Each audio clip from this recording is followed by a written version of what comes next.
دو صحابہ حضرت عباد بن بشر اور دوسرے صحابی، ان کو حضور نے رات کے وقت پہرے پر کھڑا کیا، جاؤ جا کر فلاں پہاڑ پر نہ پہرا دو۔ تو دونوں صحابہ نے آپس میں مشورہ کیا کہ بھائی رات کا ٹائم ہے، دونوں جاگتے رہے تو دونوں تھک جائیں گے، اس لیے ایک سوئے گا تو ایک پہرا دے گا، اگر کوئی خطرہ ہوا تو اس کو جگا دے گا۔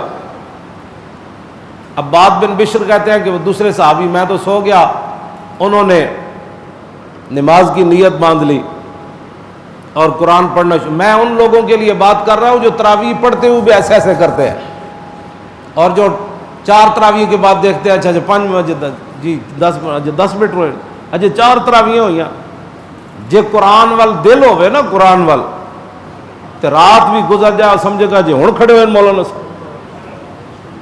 ہاں جی، میں جس اسلام کی بات کرتا ہوں وہ اسلام یہ ہے۔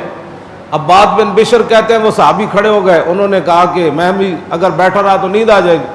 انہوں نے قرآن شروع کیا، قرآن پڑھتے پڑھتے پڑھتے کافی رات گزر گئی۔ کافر آئے، انہوں نے چھپ کر اس صحابی کو تیر مارا، وہ صحابی نے تیر ایسے نکال کر قرآن پھر شروع کر دیا۔ پھر انہوں نے دوسرا تیر مارا، پھر وہ صحابی نے نکال کر ایسے کر دیا۔ پھر اس نے کہا یہ تو کوئی پتھر ہے، بندہ تو ہے نہیں۔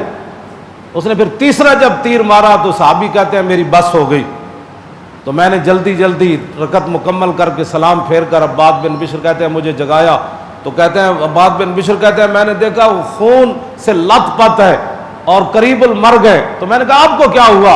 کہا کہ مجھے انہوں نے تیر مارا ہے۔ تو کہا کہ جب پہلا لگا تھا تو آپ نے نماز توڑ دینی تھی۔ تو انہوں نے جو جواب دیا تو کہا کہ جب میں قرآن پڑھ رہا تھا تو کیسے چھوڑ دیتا میں قرآن؟ میں جس اسلام کی باتیں کرتا ہوں وہ یہ اسلام ہے۔ جس اسلام کے لیے ایک آدمی 8-20 تراویح بھی نہ پڑھ سکے، اس کو کیا پتا کہ وہ صحابی 3 تیر کھا کر شہید تو ہو گئے لیکن قرآن پڑھتے ہوئے قرآن کو نہیں چھوڑا۔ بس پھر ظاہر ہے پھر کیسر و کسریٰ کی سلطنتیں ان کے سامنے کیسے ٹھہر سکتی؟ جو تیر لگ کے بھی ایسے کہتے ہیں پرا ہٹوئے میں نے قرآن پڑھن دے، پھر دوسرا لگے کہتے پرا ہٹوئے میں نے قرآن پڑھن دے۔ تو جو قرآن پڑھتے ہوئے جانیں دے دیتے تھے، اس لیے تو رومی سفیر نے اپنے بندے بھیجے صحابہ کے لشکر میں، کہا کہ یار دیکھو یہ کیا کرتے ہیں دن رات، ہمارے لاکھوں کے لشکر ہو تو ان کا ہزاروں آدمی بھگا دیتے۔ وہ جب آیا تو ایک رات صرف صحابہ کے اندر رہا، تو اس نے کہا وہ کیا کرتے ہیں؟ اس نے کہا وہ ساری رات اللہ کے سامنے کھڑے ہو کر قرآن پڑھتے ہیں۔ انہوں نے کہا جب دن ہوتا ہے تو پھر کیا کرتے ہیں؟ کہتے ہیں جب گھوڑے پر سوار ہوتے ہیں تو ان سے بڑا شاہ سوار ہی کوئی نہیں ہوتا۔